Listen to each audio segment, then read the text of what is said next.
have you guys downloaded your new Max app? Very strange. You pull it up on desktop, you pull it up on any kind of apps or something like that, it makes you like re-download it. It's like a whole other app. I had to re-download it, obviously for the newly branded Max, which they are going hard at. They are using Jason Momoa to really promote the one and only, or whatever the fuck the tagline is, of Max.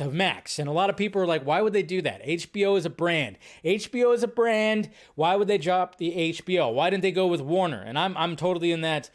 I'm right there with you. Like, why didn't they use Warner? Remember, we kept hearing that there was a possibility it was going to be Warner Max at one point. Like, why would you not have the Warner Brothers name somewhere? Just Warner or something in there. HBO obviously everybody knows what HBO is, but there's a new article that came out when it came to changing it. And I thought it was pretty interesting, and I wanted to talk about it today. That Variety posted, "Why did HBO Max become Max? Behind the streamer's relaunch strategy."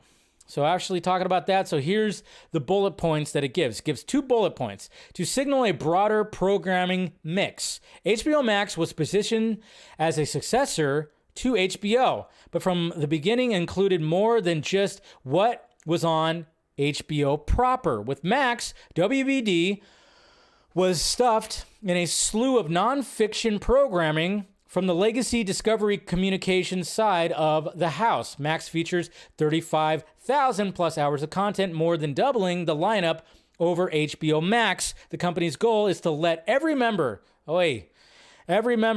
whatever. I just lost my place. Every member of the household to do whatever and blah, blah, blah.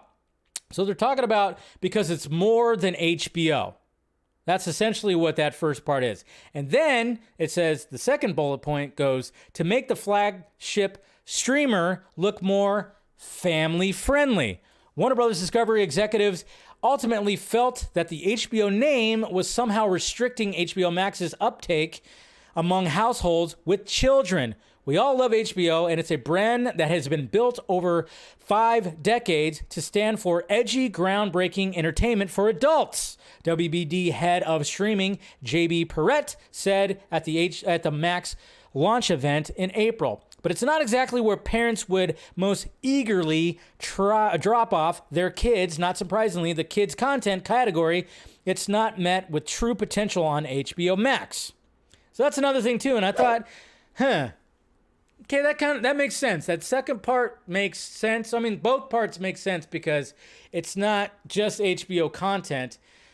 But then you kind of go, why didn't you call it Discovery Max? Then maybe that wouldn't have worked either because everybody just thinks Discovery and nature shows and everything like that. So it's like, But when it comes to family friendly, you kind of go, okay, yeah. Because when I was a kid and there was HBO, you didn't really think, you're not going to HBO for kid-friendly content.